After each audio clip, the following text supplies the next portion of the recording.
Valtýr Stefánsson Thors, barnasmitsjúkdóma. Þetta verkefni sem var styrkt af Krabbameinsfélaginu sem algjörlega frábært og gerir okkur kleift að fara af stað með þetta verkefni sem ég hef gengið með í maganum í nokkur ár og samstarfsverkefni margra aðila innan Barnaspítalans. Og verkefni snýst það að staðla og skrásetja öll vandamál og fylgikvilla sem tengjast miðlægum bláæðaleggjum í krabbameinsveikum börnum. Og þessir miðlægu bláæðaleggir, þetta eru æðaleggir sem öll krabbameinsveik börn þurfa að hafa.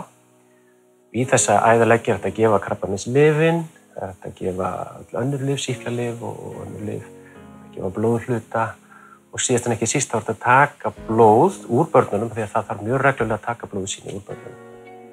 Þannig að þessir æðaleggir eru þeim algjörlega lífsnauðsynlegir í þessari erfiðu meðferð.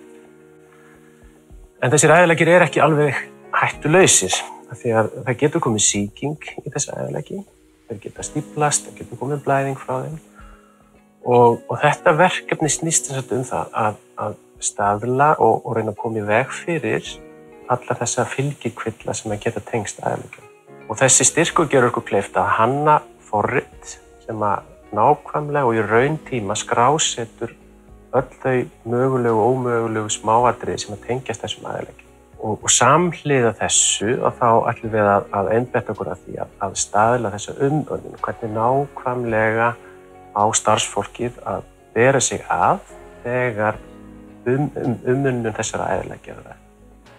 Og allt er þetta gert til þess að draga úr og helst algjörlega komið í veg fyrir alla þessa fylgikvilla.